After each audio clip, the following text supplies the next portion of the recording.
Welcome to Repair Shop Reckoning, from chaos to control. Because too many shops today are running on chaos.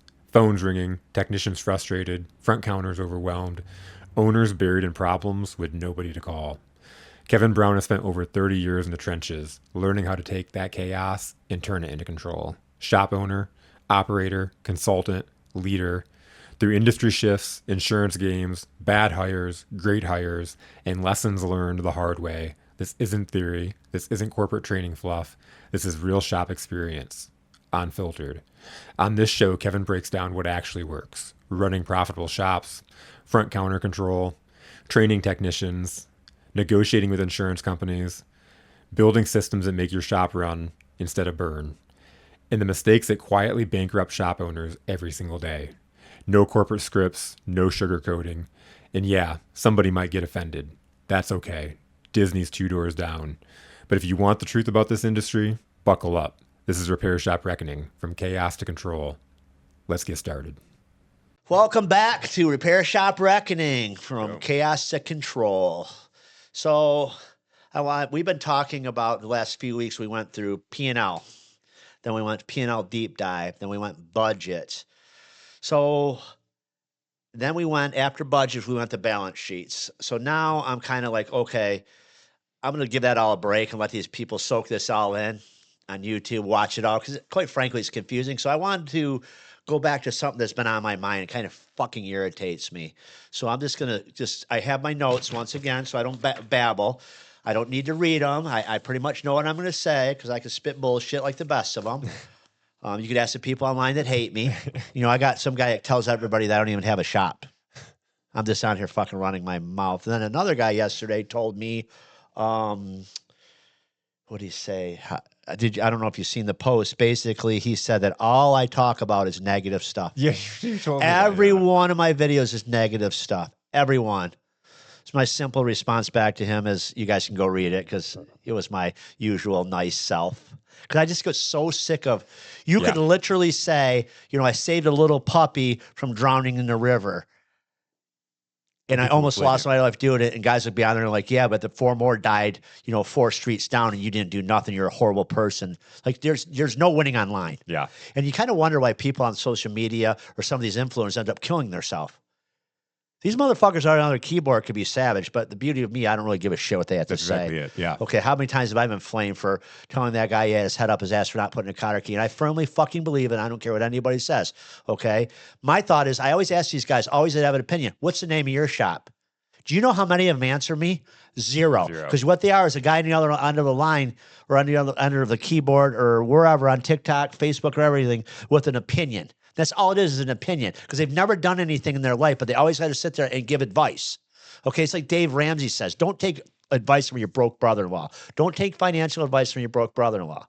Okay? Yep. That's the bottom line. So this leads me into something that's been irritating me. I've been talking to you about it. You know, I started this podcast over a year ago. In December, it was a year mark, December right? Year. Yep. And I started this podcast just basically because I wanted to start a podcast. I started out at that place in Brighton. We didn't like them, so we said, fuck it. We built our own studio, and here we are, right? And it's grown. And obviously what I said has a lot of the stuff what I say, obviously freaking people listen. We have a lot of viewers, right? We're smashing, you know, almost 30,000 and almost 40,000, I think. And we just went over 1,000 on YouTube, which I'll tell you what, that right there is tough. Yeah. You know, getting to TikTok, I don't remember our numbers. What, TikTok's 29,000? TikTok, we only took from December to May, only a few months to get over the 10,000 mark, and now we're at like over 29,000. And I know Facebook's going on 40 maybe? Yep, 40, yep. Okay, and Instagram, 18K, yep. Whatever. 19 now, yeah. Yeah. Okay, so obviously people like what we have to say because we have a lot of followers. We get a lot of people going, thank you very much. Your information is great. And, you know, around my neighborhood, it's kind of funny. I go to the shops or go pick up parts at the dealer for the guys or whatever. These people all know me. That's crazy. It's kind of weird. They're like, hey, you're the guy. Hey, Kevin, we see your podcast. We talk. My brother's shop, you know, which is like 150 miles away. They know me. It's kind of cool. I get messages from all over the world. And one thing I do, people send me messages like, hey, can I pay you to talk to me? And I said, no, send me your number. I call them. I go, what's up? Hey, I have problems with this or that. How much would you charge me? I'm not going to charge you nothing to talk to you on the phone for a few minutes. I'm not here to freaking kill people. Yeah. Okay, what's your problem? Well, what about marketing and stuff like that? And I help them. Okay, and a lot of them said, hey, he's helped me, and I've talked to a lot of them, right? Now, if they want me to look at their numbers and stuff like that, I have them send it all over, and then I'd obviously charge money to go through their books, right? It only makes sense. But, just to talk to somebody on the phone, I talk to these guys, and I've seen other influencers talk about it like, we do this. We can't just do this. And I understand if you're an influencer that's a mechanic about fixing stuff, Yep. you're not going to want everybody calling you and their brother going, hey, I have this check engine light, this code. Can you help me? I can understand how that gets old. But keep in mind, people, don't be so arrogant and forget that these people are the guys clicking on your videos and getting you your 2 or 3 cents of video. Now, to preface this whole podcast, I want everybody to be completely clear. The money we make on social media, me and Jason split it. We just freaking split it. Okay, it's not life-changing money. I'm sure someday if we were Mr. Beast, it would be life-changing money. Yeah. Okay, but we're a freaking small podcast with, we don't even have 100,000 viewers on one platform. Altogether, we're getting close, right? Yep. We get 1 million views plus some months on one platform alone. Yep. I think we're at 890-some thousand already on Facebook, right? Yep. But it's not life-changing money. And we've had people go, oh, you're freaking, yeah, because you're doing this because, all the money you're making on social media. Okay, it's under $1,000 a month for all the platforms. Am I lying? No. Okay. And we're splitting it. And we're splitting it. And we're sitting in here, coming in here once a week. And regardless of what people say, it takes time to do a podcast. It takes time to do what we do. Editing and all the bullshit. Yep. Okay. Yeah. So I didn't plan on this going anywhere. Then guys started calling me. I started talking to them. My first guy was Tim Jackson. We drove down to Arkansas. We spent 2 days down there. We went through up one side of him and down the other, his books and his employees, his shop and everything. We came up with a plan. We gave him a price. He did it. We fixed his shop. He's profitable. He's running great. His people are still happy. Everything's going good. 6 clients later, I have 6 on the books right now. All of them are doing much better. And we can get anybody, I can get guys on here. I had a guy call me last night. One of my clients said, I have a problem. I have a lot of money in my bank account and I've never had this much money. I'm paying my bills and stuff like that. What do I do here? And I said, you know what, dude, I'm proud of you. Like, you were a fucking disaster. You're a disaster. Your family, I've changed your life. And it's not even about the money for me.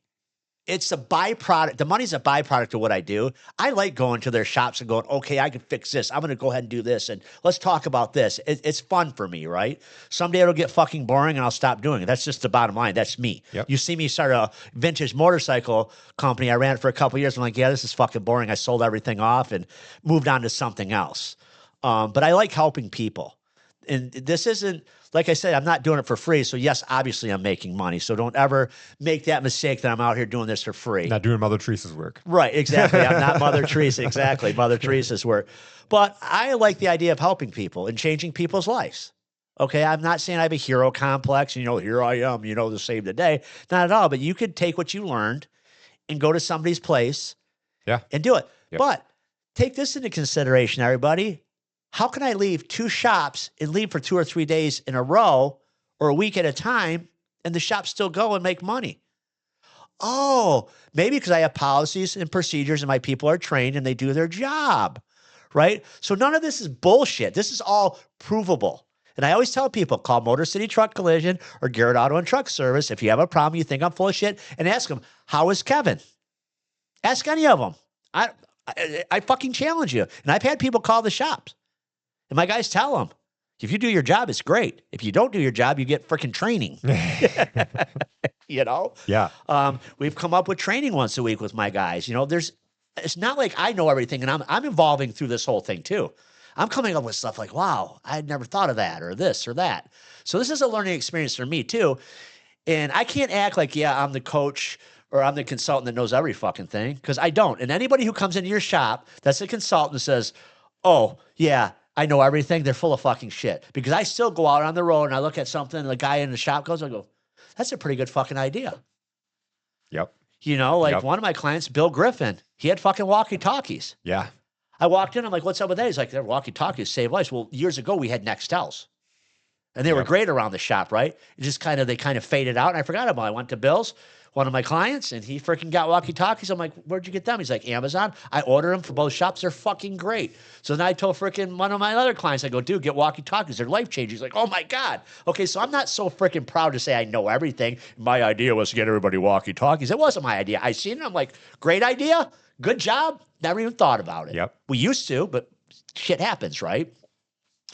So, I'm sitting there going, now something else has kind of happened to me, and it's kind of interesting. Like, I had some pretty big ballers hit my freaking podcast or slide into my DMs, as the children's would say, and want to talk to me about sponsors. And I'm like, huh. So I started talking to you. I talked about it because you have experience with it. And I'm like, so you got these people that want to do sponsors and stuff like that, and I'm not interested. And I told one of them, I said, you can get me clients and stuff like that. I could put your logo on my YouTube videos and stuff like that. But besides me going to trade shows, and I don't fucking want no part of that bullshit. Okay. Yep. That's not me. Okay. And how did I get to this point in my life? Okay. One thing I will tell you, if you know your numbers and you run your business correctly and you make money, you're not beholden to anybody. Yeah. Okay. I don't have to do anything. It's freedom. It's financial freedom. It's freaking mental freedom. I don't have to wear another man's logo on my chest. Regardless of what, he's paying me money. He's going to sway the way I think. At that point, I'm not saying everybody's a sellout. I'm not saying that at all. But there's something different if some guy's going to go, hey, I'm going to pay you to put my logo on your chest and talk about my product. Da-da-da-da. And I don't like this, what you say. I don't like what you say. Regardless of what, you're going to say something in today's world that you're going to offend somebody. And I don't give a fuck. The bottom line is people are going to get offended. Okay, motherfuckers don't even know what the women's bathroom and the men's bathroom are nowadays. So they are going to get offended. They're going to get offended by guys like me. Now you wonder why your grandpa was so fucking pissed off when he died. The world has changed before his eyes. Yeah. We got people, and I've said this before, that sit in a fucking garage and want you to call them a car. That's mental fucking illness. If you're born a fucking man, you're a man. If you're born a woman, you're a fucking woman. That's just the way it is. I don't care. I'm not playing part in the mental sickness that's going on in the world. Okay? And in my mind, I am 100% authentic. I misspeak. I swear like a sailor. I say what I feel. Some people can't handle it, but the people who can handle it like my podcast. The fucking little pussies that don't like it sit there and say shit on me. And you know how much sleep I've lost over the people saying shit on my podcast or saying shit on my videos and stuff, what I said, and I can't believe it? Fucking zero. As a matter of fact, you didn't know how to take it when we got started. We put that one video, and it's got 1 million views. When we first started working, you're going to tell that story, how you called me. Well, it's so funny because like I had a feeling that you weren't going to give a fuck, but at the same time, like other clients I'd work with, like it was like an avalanche. Like I remember there was like 2 comments that popped up, and like people were kind of flaming you, and I was like, and I said like, oh, those are the broke people. Like, and it's true. Those are the broke people. They don't own their shops. They have an idea of what it would be like if they own their shop. Blah blah blah blah blah. But I was like, oh crap. Like this is more than just 2. This is like, it kept on going and going and going. And it got 1 million views within a few days. And I remember calling you up like, hey, did you see that video? And you're like, yeah, isn't it great? And I was like, oh, poof. I was hoping that's the way you would respond. And then we even like, you talk about kind of doing this on accident. We would like go find the videos that would like go out there and flame people out. And those were really what started everything out. It wasn't even adding the value. It was like, here's some videos that you're going to probably get pissed about. Right. And early on, let's face facts here. We kind of knew what we were doing, but kind of didn't know what we were doing. Absolutely. So we're putting these videos out. And if you watch the clip, you're like, man, fucking Kevin looks like a real asshole. But then people would go and watch the entire podcast and go, oh, yeah. Because a couple of the bigger influencers said, yeah, I had to go watch that and understand what was really going on. And after I watched the whole thing, that made a lot of sense. Well, one, we've gotten much better at explaining context because people obviously have put that in the comments, context, right? And so you try to fit it into that clip. But 2, it's like, it's just what's getting under people's skin in making them react. Yeah, totally. It really is. And it's like, let's face it, you think everybody puts their videos on their social media to look like freaking Mother Teresa? They put this stuff out that's the most going to get the most clicks, the most Yeah. freaking traction, It's right? like a movie trailer. You're gonna put out the most climactic scenes in the out Right. there for the trailer to pull people in to watch it. And that's really what we wanted to ultimately do, is for people to watch the podcast, because then they're gonna get the most value out of it. And so if it takes a video that pisses them off to do it, cool. I totally agree on that, you know. Um, so my thing is, like, let's go back to the very beginning when I wanted to start. I've always preached to people, if you know your numbers on the front end and then you go through the QuickBooks thing and you know it on the back end, you're going to know exactly what's going on in your business and what you can afford and what you cannot afford. That's why we did the whole financial thing. And when you get to the point where your business is making you money and you're able to do your bills and you're profitable and stuff, you could actually pay. You could pay your people. It changes your life and it gives you freedom in more than one aspect. It gives you financial freedom. It gives you mental freedom. Okay, think about this. If your shop's not making any money, in your mind, you're not thinking about the numbers. You're thinking, okay, I need to work harder, more hours, and it'll all work out. I have guys tell me all the time, well, I can go make more money. Well, wait a second there, buddy. You're working 60 hours a week, so you're going to bump it up to 70, and you're really not making any profit. Nothing's sticking at your bottom line. So you're really not even, you don't even have no money. You're only surviving. Yeah. Your bank account's empty. You can't make payroll next week, but you're working 70 hours a week and you're doing these bills, but you can't pay payroll. What's going on here?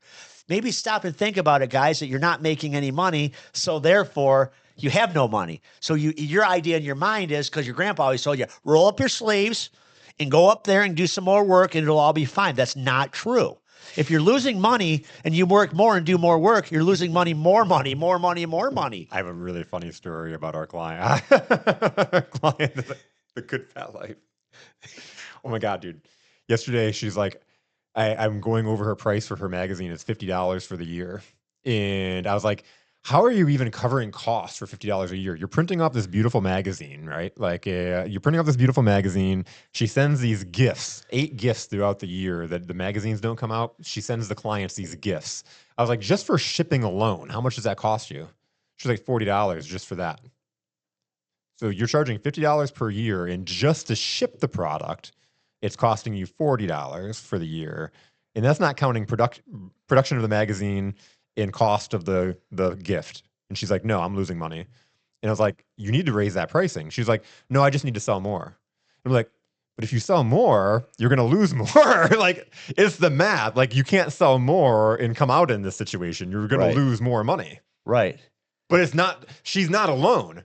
No, she's not alone. And I'm going to tell you what, I see it happening all the time. And a lot of my customers, a lot of my consulting clients, and yes, guys, by the way, the guys who say, you do consulting? Yes, I do consulting. Oh my fucking God. It says training. It says consult. Like, a lot of these guys have not even had to market, had to do nothing besides we just showed them how to bill the actual estimates and get them approved at a profit margin. And we haven't even gotten to it. I only got one client where we've gotten all the way to the QuickBooks. Now we got a bookkeeper in there actually fixing everything. It's taken almost a year to fix his QuickBooks. It was so fucked up. It took Maria at Shindo Rock and Sarah a year to go through all this stuff. And he's a guy, we saved over $100,000 on taxes. Remember all that? Yep. Just by actually knowing the right people and me plugging them in. We got everything. Now we got a bookkeeper going through and tidying everything up. Now we're setting up processes. So it's going to be all automated off site for him, billing and stuff like that. Because he really is going to have a hard time in house because his people are older. So they're going to monitor it, but check runs will be done in house. But we're going to have a bookkeeper take care of all the books. It's like he's going to take care of the money side of it. But that's taken a year. So if anybody thinks they're going to hire a consultant, they're going to get everything done in 4 months, it's wrong. Because the number one thing that I have going on with these people is I feel like I fucking have to nag them all the time. Because the problem is it's starting to get better because I'm settling their shops down. There's not so much chaos. They actually don't have time to do it. Now, every one of them so far, every one of my clients is working less hours and making money now, except for one who doesn't fucking listen. Thinks he knows better. Always has an excuse why he doesn't do it. Always going to talk to his team about everything, but never does it. And I tell him, you know what? You're wasting your fucking money because you're paying me every week. I do this or do that, and you don't fucking do nothing. You have nothing but excuses. Do we really need to keep going down this road? Because I'm wasting my fucking time. I don't need the aggravation. The aggravation is not worth it. I don't care about the money if the aggravation becomes higher to me. If I feel like I'm fucking somebody because I'm not doing what I'm getting paid to do, I'm really not interested. I don't need the money that bad. Yep. I'd rather Yep. put the effort into somebody else that wants to change. So one thing I've always done, I've always stayed consistent no matter what. If you watch the first podcast to now, I've always been the same guy. Okay, I've not changed. I don't. Um, Maybe. Oh, there's my phone. You said it was going to irritate us, and it did. I've never changed the way I do things, the way I talk and stuff like that. And I'm not for everybody. Okay, there's other coaching guys and all that stuff that are more professional and use big words and have a podcast and all that stuff and have very scripted videos and all that stuff. We literally come in here and do a podcast and cut clips out. I freestyle. Lately, like the last, 6 podcasts, you're like, you should probably just have notes because it keeps you in line. Yeah. Because I do everything fast, as we all know. Yep. So I just get rambling and just kind of go right on through everything, So, see, I'm already past this. Yeah. No, I totally get it because like it's easy to one idea and all of a sudden you're into another idea and Right. So, I've got multiple shops that have gone through my program. They're making more money than they ever have. We've changed their lives. We've changed their businesses. We've changed how they think. We've changed their families' lives and their lives.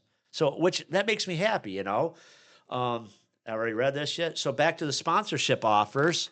I'll do a sponsorship, but if you ever see my logo or somebody else's logo on my chest, let me tell you something.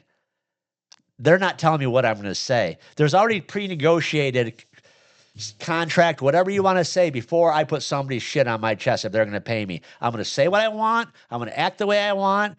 And my ideas are going to come out of my mouth. If they don't like it, I don't care. Okay? I don't care who you are or what you say. If you're wearing another man's logo on your chest, okay, and he's paying you, he has say.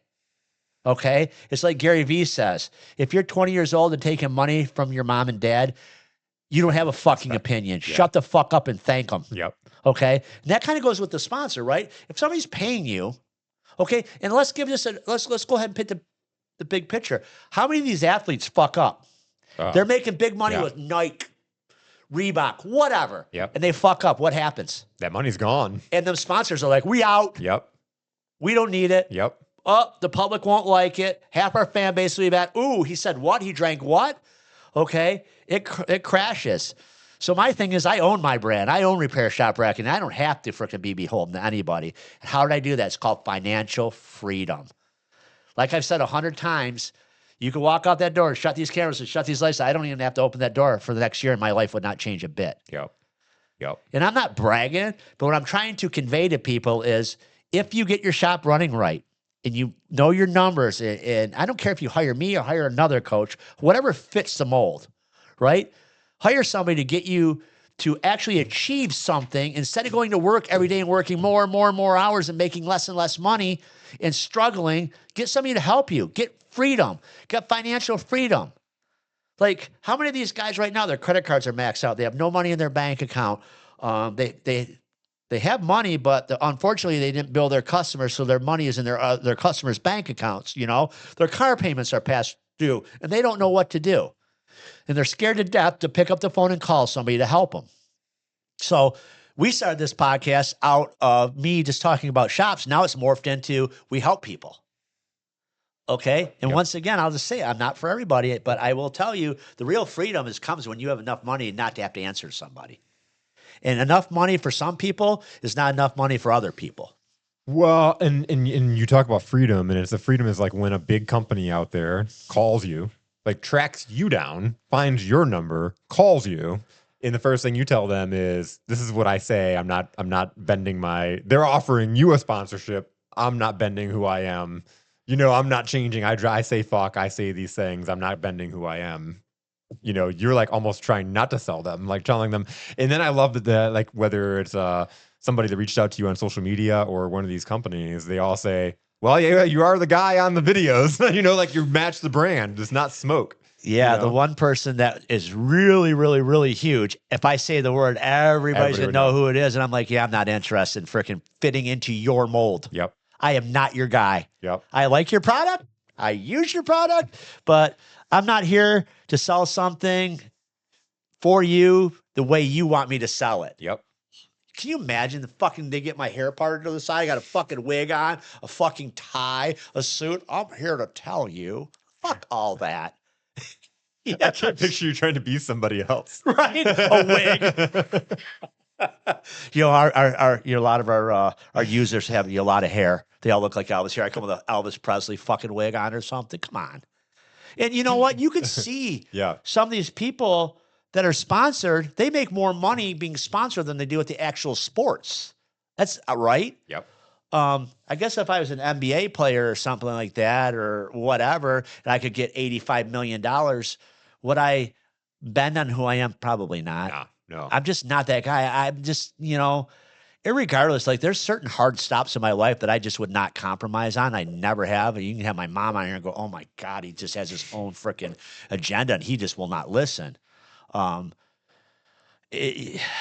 don't even know how more to convey it to people is like, if you do what you feel is right, your life will be a little bit easier. If you try to be somebody you're not, it always catches up with you. Absolutely does. I have all kinds of stuff go on. Like I had a guy the Tuesday, we send links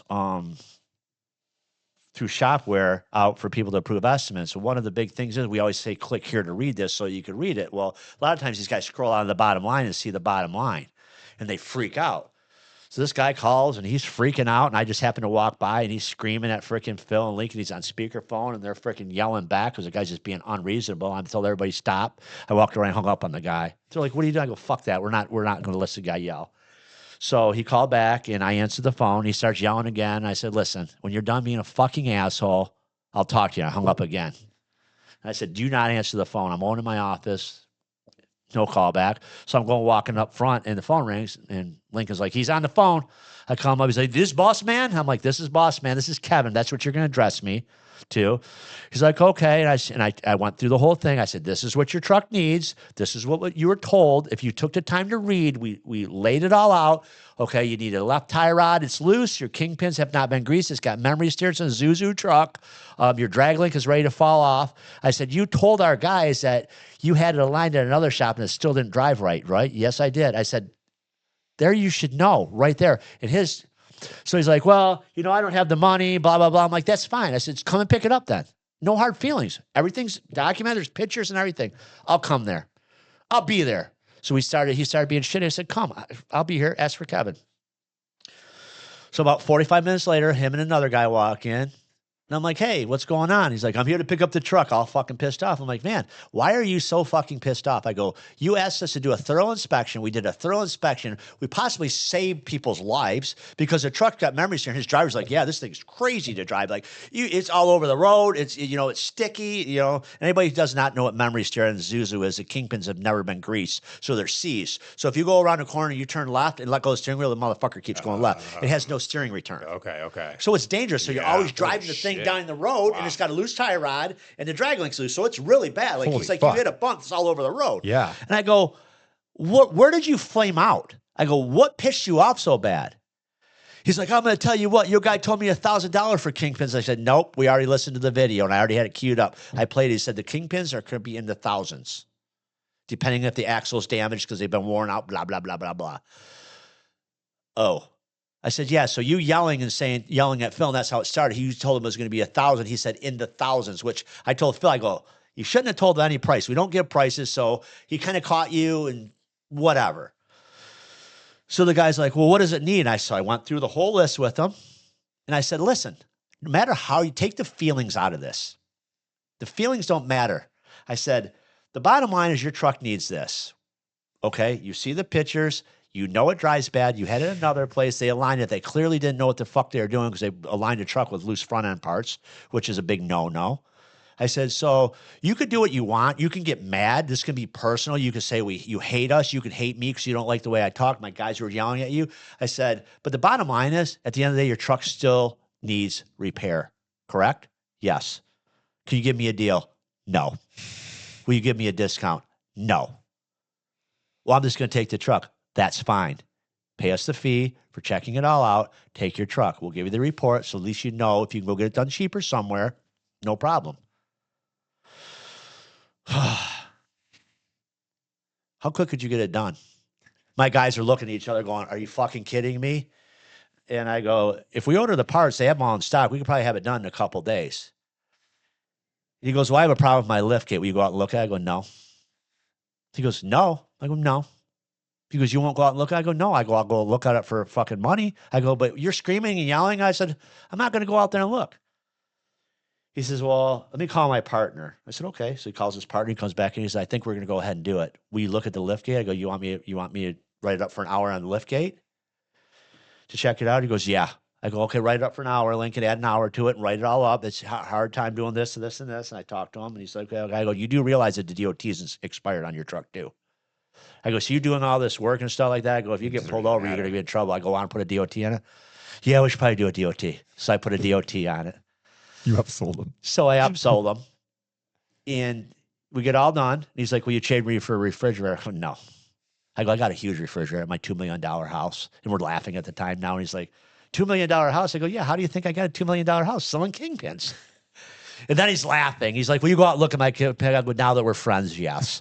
So I put my arm around. He's like, man, I'm really sorry. I just got so fucking irritated, so pissed off because of the price and this and that. He's like, I get everything's expensive. He's like, but I don't know what to say. I'm like, I'm not worried about it. But, me being who I am, being crass and fucking telling the guy, I don't know what the fuck to tell you and this and that, I sold him the job plus 2 more hours and he's happy. And he gave us a deposit. And you can call Lincoln and Phil. They're like, what the fuck just happened? Because this has happened over the years. These guys flame out. And once I bring them down to freaking ground zero and explain to them, hey, this is an emotional thing for you. That's fine. But at the end of the day, the truck is dangerous. You're going to kill somebody. And that's where it goes to the back where I was pissed off about that cotter key and the technician and people, tagged me and wanted to trash me. The bottom line is I'm going to tell you exactly what's up. There's no guessing. Yep. I'm not being rude. I'm not being mean. I'm telling you the fucking truth. And the problem with the United States of America, nobody wants to hear the fucking truth. Yep. ChatGPT won't even tell you the fucking truth. No, it glazes you. It glazes you. It does. Like, how do I look? Oh, you look good. Oh, this is a lying fucking mirror. It's like you see these people nowadays. It's like they got this standard issue fucking purple hair, nose septum, sweatpants and stuff. They must go to their mirror. How do I look to go out in public? Fantastic. ChatGPT says, oh, you look like fucking Miss America. You know what I'm saying? Like, nobody hears the truth. And I think there's so much big money with corporations now controlling little people. How do you know what the truth really is? Okay, like, look at the bullshit that goes on online with Tesla. The AI videos are insane. Like, there's an AI video that popped up. Look at this guy. Didn't unplug his Cybertruck and drove away from the charging station. The charging station blows up and stuff. Anybody that has a Tesla knows that with the charger plugged in, the thing will not go in gear. It errors out. Also, they know that, what was the other thing Teslas won't do? Oh, people driving down the road, generators plugged into them. That wouldn't work. This all AI because they hate Elon Musk. Yeah. So they're sponsored people that hate Elon Musk to do videos. Crazy. But let's bring this back to reality. Is like, okay, be who you are. And a lot of times you'll find like-minded people. Yeah. Your customers will actually freaking know what kind of person you are. Like, I sit up front and I talk to some of these customers sometimes. Some of these customers I've known for 30 years. So hey, it's Kevin here. I'm like, oh, hey, Mark. Mark from, he used to own a company like MC Cartage. And now he's retired. They sold the company. His dad died and he works for another company. He still comes back, I go up and talk to him. You know what I'm saying? Yeah. These guys know exactly who I am, how I am and who I am. And do I offend people? Absolutely. Do people not come back? Absolutely. Well, they're not our people. We look for professional buyers and we get rid of the knuckleheads. Yep. Okay, if you come in and you start questioning why we're putting 2 calipers on your truck because your business partner whose brother is a mechanic said you only need 1, that's not our customer. Okay, if you look on Garrett Auto and Truck's website, we talk about customer service, satisfaction, 100% accurate work every time, blah, blah, blah. If you go to Motor City Truck Collisions, we say we are not the cheapest place around. We do quality work. Okay, know your message. Have your message out there, guys. And the problem is some of these shop owners don't know what their message is because they're out in the back with their head underneath the hood of a car trying to survive. And we talked about brands a few weeks ago. These guys don't even have a brand because they don't even know. And then that's where we kind of led into this, where we're going to start this course if we ever get it finished because it's just one thing after another. Let's make sure we're adding the value, right? Right. We're like perfectionists as opposed to Yeah, we're adding value to it, exactly, because we're not happy with the way it was. We want people to get their money's worth, right? So we, as a business, we know our message. We know what to say. We know how we're supposed to answer the phone. We want people to understand who we are. We want them to be professional. A lot of the guys don't do that. And it always goes back to one thing. They're not making any money. So they're always in emergency mode. Yep. Do you know what I mean? It's that scarcity mindset. Right. It's like they're going down a hill in North Carolina, down the side of a mountain. You just got back from Pigeon Forge. Yep. Okay, imagine going down one of them hills and your brakes are fucking go out in your car, right? Oh my God. You're in emergency mode, right? Yeah. Imagine driving that road every day like that in emergency road or emergency mode. Yeah. Holy shit. Right? Yeah. Everything's like, holy shit, we're going to die. Yep. And that's no different than these guys that are not running their businesses correctly by the numbers. They don't know. They have no procedures, policies in place. They do it by how they feel that day. Okay, they have these flat rate guys. Hey, you pull this in, do this. And, oh, by the way, Mrs. Smith just shows up. I think her alternate be bad. I don't know. Pull it in, check it all out, and let me know what happens. And then, it's just a loose battery cable. The technician tightens it up. Okay, thank you, Mrs. Smith. The business owner lets her go because he wants to be a fucking hero. And that guy just worked for free. Then it spirals down to the guys online going, we're getting fucked on flat rate. We're not getting paid. We go to work. We're not getting paid. And it always goes back to the business owner not doing his job. Yep. As a business owner, he thinks that he needs to be a referee or take care of the customers, give discounts, and not know his numbers. How can you give somebody a discount when you don't even know how much something costs? I've said that a million times. I would hope it would resonate with people. And this all goes back to knowing your brand, sticking to who you are, and getting financial freedom. The number one thing to do is get to know your numbers. I mean, can you think of anything more important in a business? No, because again, then what you're getting out of your numbers and knowing your value is you can talk to people a certain way, and it's not being rude. It's being like straight to the point. It's not having to fluff it. No, and I am 100% believe in everything I do and everything I say in my companies, and my people do. Yep. If they don't, we have a training about it. Yep. What's the problem? Why do you have trouble selling this? Well, I don't know this. So let's have a training. We just had a problem with front end alignments. One of the younger guys went to do an alignment. And his old shop he used to work at, they were like, you get 1.1 hours to do an alignment. That includes major angle adjustments, camber caster, and set the toe. Well, at my shop, we don't do that. We pull it in. Well, first thing we do is we check the air in the tires, fill it up. We go out and drive a vehicle, make sure there's not no front end noises, no pulls, no worn out parts, no wanders, whatever you want to say. Then we bring it in, we put it on the alignment rack, we raise it up, we check the front end. If there's loose front end parts at that point, they're estimated. Okay, there's a process for that. Yeah. Well, it got brought in, they drove it, it wouldn't drive very good. They brought it in, raised it up, it had all new front end parts on it.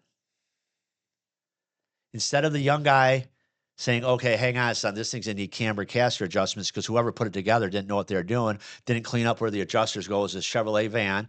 It was all rusty and stuff, so they wouldn't move no matter what. And they didn't set them in the middle or kind of look at the old control arms and say, okay, we're going to set them kind of where they are on the old control arms. They put them both freaking whack, so the front end of the thing's jacked up. So instead of him saying, hey, this thing wasn't greased, they didn't clean the stuff up, blah, blah, blah, blah, he tried to be a hero. Because that's what he learned at the other shop. He spent like 3 hours till we realized that it had to be done that day. And, the service advisor came out and said, is this going to be, no, I can't get this to adjust this stuff. And I happened to be leaving. I'm like, what's going on with it? And he showed me. I'm like, dude, I told the service advisor, call the customer, tell him this is what happened. It's not together right. Tomorrow morning, we're going to give him a proper estimate. It's got to be taken apart. Everything's got to be cleaned up. We're going to put new cams in there because these are all screwed up now. And the one's bent and the bolts are rounded off and everything else from us trying to deal with something we shouldn't have dealt with. We should have charged them. This is not on us. This is on them. And called the customer. The customer understood. The next day, he put the new cams in it, cleaned everything up. I went back there. Me and Jason went back there. We adjusted it like butter. Everything was good to go. Gave it to the customer. Showed him the pictures and everything. He's like, oh, my God, this thing drives great now because I took him for a ride. He's like, it's never driven this good. I go, yeah. And I showed him and he understood. Yeah. But that was a learning situation. So guess what happened yesterday afternoon? We had a training on alignments and what we should do and what we should do so the customer gets every expectation made. Yep. Is it going to be cheap? No. Are people going to say, you charge extra for adjusting angles? Absolutely.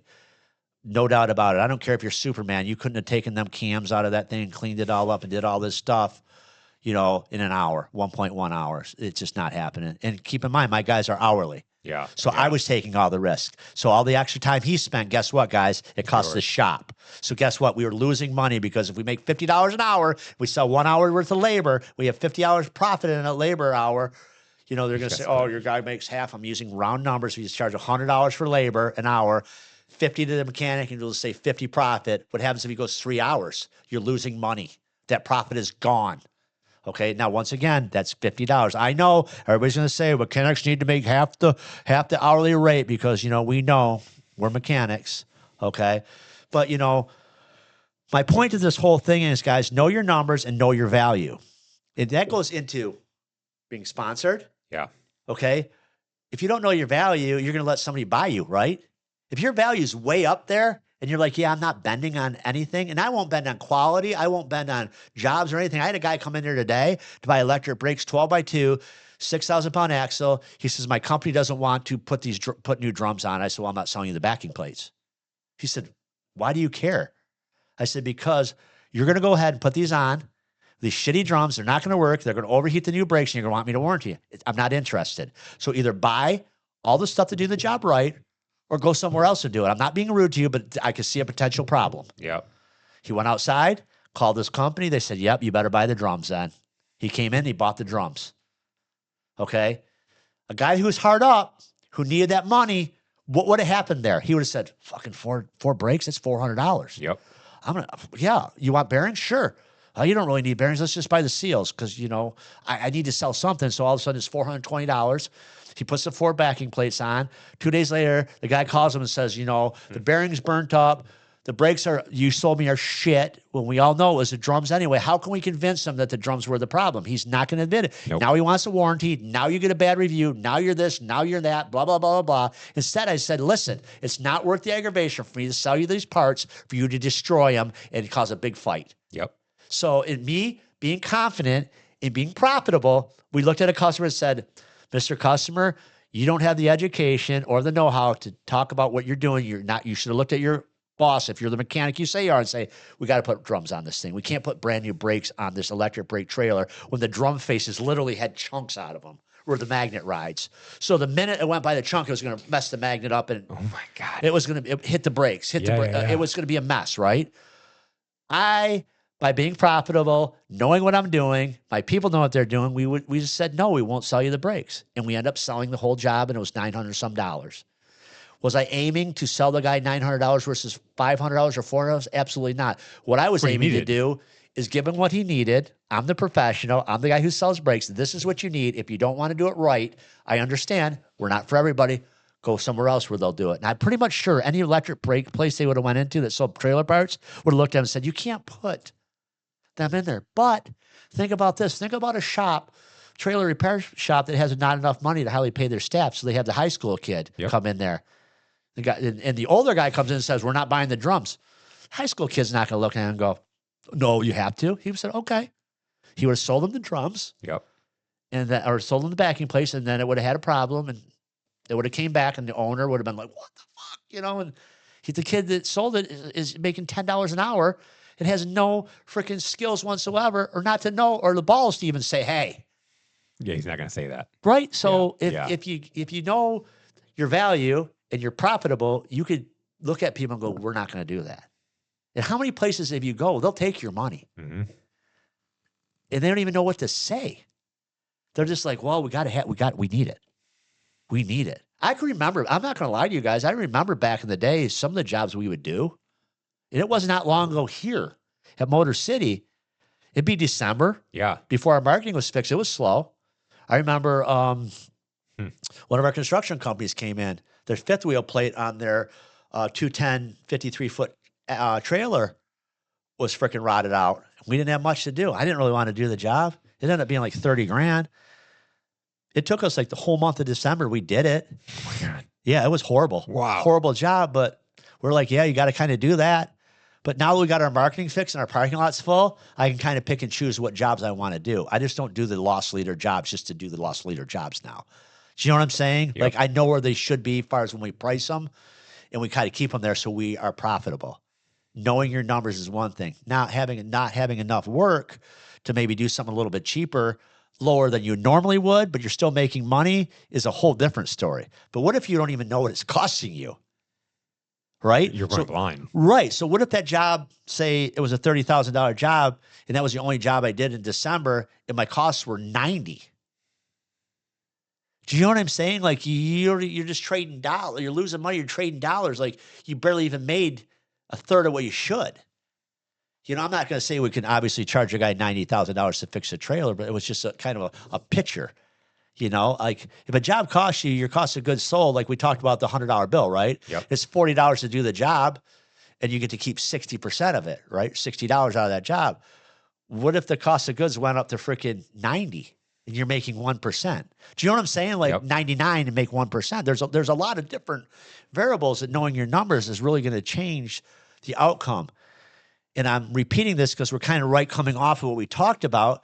If you don't know what your costs are, what your profit margin should be, and what you're keeping, because you're looking at your budget and all that stuff, this is a real big problem. So, and then you find yourself, it's the opposite of freedom. You're a slave to the dollar. Yep. When a company calls you and says, I'll give you a sponsorship, but you got to change who you are, you're like, yes, sir. When a customer says, will you put these brakes on, even though you know they're going to be back and it's going to be a bunch of problems or you're going to get these bad reviews, you're like, absolutely. Because you're just counting the dollar. You're a slave to the dollar. Yeah. And you know what Grant Cardone says? Scared money don't make money. And that happens a lot. People are scared money. They're scared, so they don't really know what to do. It's kind of like, one of my clients said, man, it was a real big deal, like I said, to, get you to come to us. It was really scary. But now I'm glad it happened, but, he took the leap of faith. A lot of these guys are thinking that, they can't afford to do anything. They're just stuck. There's no help out there no matter what. Everybody's a cold, heartless prick that's going to try to charge them $1 million and do nothing. That's not what we do. Yep. You know what I'm saying? And so just to recap this, my thing is know who you are and don't compromise. That'll get you somewhere in business and in life, right? People know me. They're like, my wife always says he's black or white. He does not have a gray area. She's like, it's like either yes or no with him. Yep. She always says that because people are like, my kids, well, I'm going to make a deal with dad. Like my one son borrowed money and he's like, Dad doesn't say thanks when I pay him back every week. My wife's like, that's not the fucking deal. He loaned you the money. You pay him back. Do you think he's going to call you up and go, good job? You made a fucking deal. You're living up to it. Does the mortgage company call you up and say, great job, Kevin? Right, exactly. That's what she said. She said, if you really want to know how he feels, don't pay him 1 week. But it's either black or white with me. It sucks. Sometimes it's like, I can't help the way I'm wired. Women deal in emotions, men deal in facts. Yeah. Do you know what I mean? Yep. And some men nowadays deal in emotion when it comes to certain things. They can't handle it, Yep. I mean, it just seems like everybody's getting softer and softer as we go on in the world. So my thing is be confident, believe in what you sell, believe in what you say, and stick by it. Don't bend. It might cost you money, but I'll tell you what, if nobody owns you, it's a great feeling. Get to know your numbers on the front end, doing your estimates, and on the back end, so your shop is profitable and you can freaking run your shop on your terms, not somebody else's. You ever see these customers that come in and go, I'll give you X if you do it today, or I'll give you Y if you do it today. You know what we always say? That's great that you're willing to pay more, but unfortunately, the guy that's been waiting a week, we would be assholes if we put you in front of him for money, and we're not doing that. But imagine if we weren't profitable, we needed that money. Because I'll tell you a little secret. You bend your integrity. Yes, my old boss would take a freaking brake job in front of somebody's engine job that was been waiting for 3 weeks because he needed that money. So he would sit there and pull that brake job in, and lie to the other customer because he needed that money right away because he didn't run his shop right. Yep. And I was there and I watched it. It'd be like, what the fuck? I got to lie again to this guy, and we just don't do it. We go right in line. And, you have to have your position, your SOPs in place, your rules in place, your policies, all that for your people to know what they're doing and know what you're talking about when you talk to your customers, train your people. I mean, this was kind of a mixed bag of a lot of good information, if you ask me. A potpourri. Yeah, a potpourri. A potpourri.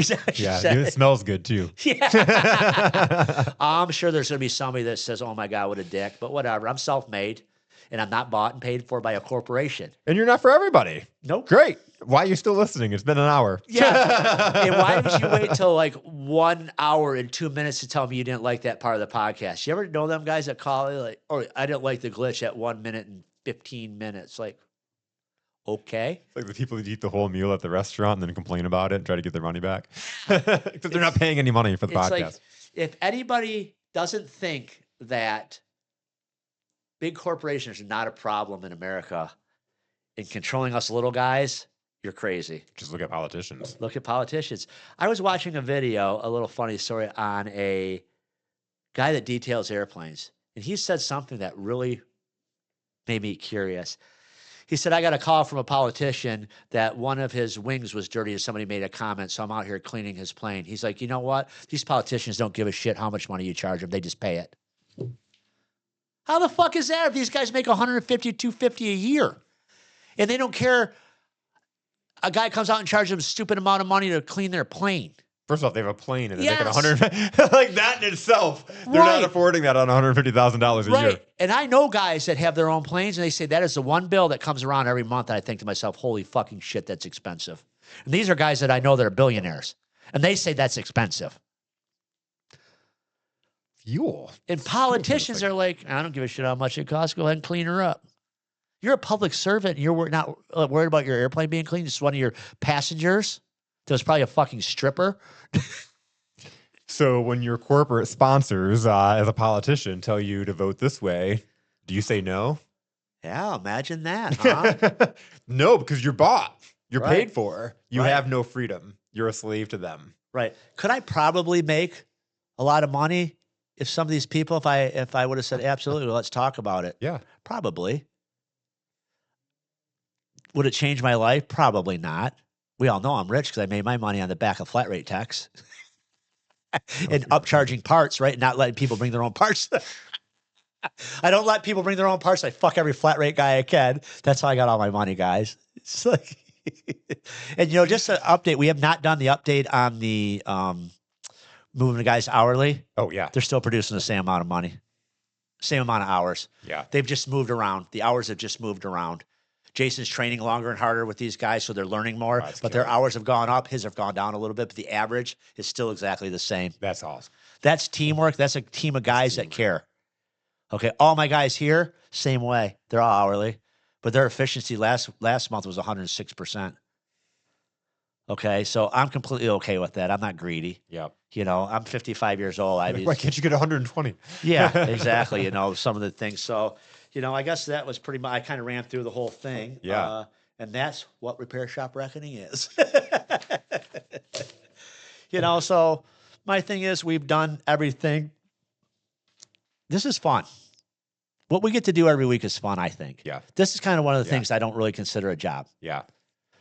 You know what I mean? I just think it's fun, and I think Well, and it's the life-changing things like when the $100,000 tax bill gets you wiped out, right? Yeah. Or oh my God, I've got a problem. I've got money in my bank account and I'm paying my bills and I don't know what to do. Like that's fun stuff. And it honestly, I swear to God to you, it like touches me. Like it's like, wow.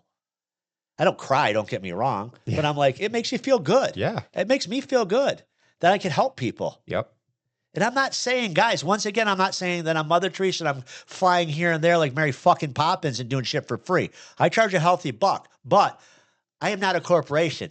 You get what you see is what you get. When you call me, and all my clients can attest to this, when you call me, I pick up the phone and go, what's up? I don't go, oh, you reached Kevin's voicemail. I'll call you back next Tuesday because it's not our time to talk. Yeah. I talk to these guys sometimes on their way home from work. I talked to one guy like 10 o'clock, 9:40 last night because I said, you're doing a job interview. Call me afterwards. He's like, really? It'll be late. I don't care. He called me and said, I hired him. I said, good for you, man. I said, that was the next step for you need to do. Now let's get him trained. On the way to work this morning at 7 o'clock, I called the guy in a different time zone. It was 6. He goes, hello? I go, you not up? I go, let's talk. All right, sir. And I went right through the thing with him. And I told him, you're not doing this. You're not doing this. I'm not here to hold your fucking hand.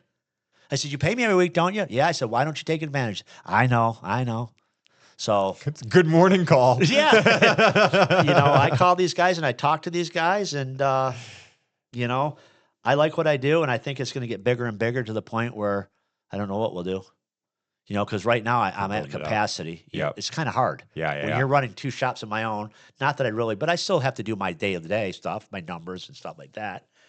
You know what I mean? And we just got done paying all our taxes and had to pay Lincoln's taxes with him yesterday, show him how to do that on his business. And, That's fun. it's eye-opening. And I think that, I think shop owners, I don't think that this business, I'm going to end with this. You got guys out there in a podcast that always just have bad technicians on and say this business is just gloom and doom and horrible. I agree this business has problems, no doubt about it. But think about this, guys. If there's a technician shortage and there's this shortage and that shortage in this business, number one, you should make enough money to take care of your guys. Okay, so you can keep your shop. And number two, if people are leaving the business, what is that doing to the shops that are still healthy? They're making them healthier. Right? Yep. Because as people... These shops keep getting richer. Keep getting going away. These other shops just keep getting better and better. And there's technicians out there that are good. Okay. Like I said, we're not going to get into this because we'll do a whole different thing on how to negotiate, a job if you're a technician. That's a good topic. Yep. These shops that are closing, they have guys that are probably pretty decent that have stuck with them just because. I know a guy that was an alcoholic that stayed at a body shop called A&M Collision. This guy could paint. His name was Jimmy. He could paint like a motherfucker. He was the best painter around.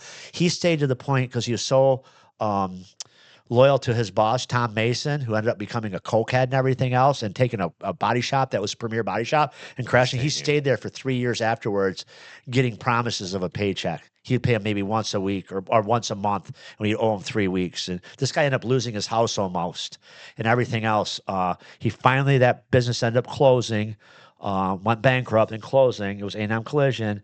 And this kid, Jimmy, he went to a place called Farmington Hills Collision. He quit drinking and died.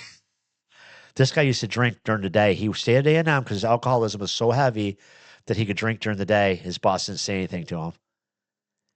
That's why he'd work for free, essentially. So and that was a guy that, stayed at a shop that was a really talented guy that if the right person would have got him, like Scott did over at Farmington Hills Collision and got the guy to stop drinking and started bringing him up. Unfortunately, it was too late. Yeah.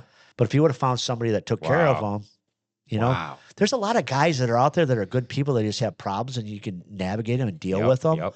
And you could treat them pretty good and bring them around and they would do a good job for you. But the problem is you have to be able to run your shop and you have to be profitable enough to actually hire these guys because, think about it. You watch Elon Musk, that's the richest man in the world now. He sounds like a fucking bumbling idiot when he talks. Like he's really hard to watch. Yeah, he is. His mind is moving so fast, it's not coming out his mouth fast enough, so he's stuttering. And yep. Okay, there's a lot of guys like me that didn't do good in school. You didn't do good in school. You talk about the sports numbers and stuff like that. Yeah. There's guys out there just like us that are just looking for that right place. And you guys can do it. Yep. I was that guy. And I own 2 shops now. I bought the shop, one of the shops I started at. You know what I'm saying? It's like you can do it, guys. And once again, this is a mixed bag of everything. I'm just kind of pouring my heart out over this whole thing just because it's something to fucking do. Yeah. But you know what I mean? I mean, do you have anything you want to add to any of this? No, I think that's really awesome. And I do think even though there's a mixed bag, it's really holding true and being able to have that integrity, having a value to your business to where you know what you're offering and you can be confident about it. And then the other thing is when we're talking about like the scarcity and if you're worried about being broke, are you being that leader and that person that is taking care of the Jimmies out there? Because if you're thinking about your money, if you're constantly worried, you're not showing up as that leader that's really making an impact in Jimmy's life. I told Lincoln this. I told my son this, 18-year-old. I said, you do realize if you're not leading your people and you're out there with them, you're just taking a walk. You have to lead your people. You don't have to whip them, but you lead them. Yep. Lead by example. The things that you shouldn't, the things I don't do because I'm leading by example, right? I can't go and I said, I'm going to tell you this. I'm going to end this podcast. Today, I fucking broke one of my policies and it almost cost me $1,200. Every once in a while, I fuck up, boys. Yeah. Today was the day. The guys were at lunch. Guy walked in, said, I'm here to pick up my trailer. I said, okay. I took him in the office. I said, what's the name? I looked and I hovered over his thing. I'm like, oh, okay, it's paid, but I didn't pay attention. It went gray. And then I went back and had a glitch and it went green. So I'm like, oh, he paid, right? I printed his repair order. I had him sign it. I never looked at the total. He sold us like $1,187. I said, thank you very much. He left. Jim comes in. He's like, you didn't collect any money from this guy. I'm like, oh, shit. He's like, look. I'm like, oh, fuck. So I walked out to the shop and I told Pat, I said, Pat, he said, yeah. I said, remember last week when I yelled at you about not checking that tire because it's a procedure? He said, yeah. I said, remember how pissed off you were? I go, yeah. He goes, yeah. I go, guess what I just did? He goes, what? I go, I fucked up. I didn't follow procedure and it only cost me $1,200. Because why are you telling me this? I said, because I think you fucking people need to know that I fuck up too. I'm not perfect. I said, but what's the one thing that we both did? We broke fucking policy. When you go outside, you color outside the lines, it's a problem. Yep. We picked up the phone, sent the guy a link. He fucking paid us. We were good to go. He paid us. But ending in that, I fuck up too. I'm human. Yep. But it's coming back and having the strength to be able to say, hey, to your guys, look at this. I fucked up. Yeah. Because it's teaching the overall point is that you're the common denominator is you broke policy. Whether you're the owner or you're an employee on the team, whoever breaks the policy, it's the same sin. Yeah. And then they start teasing me. Well, you need to go in the bathroom and yell at yourself. You broke policy. Go in there and slap yourself. Son, you broke policy.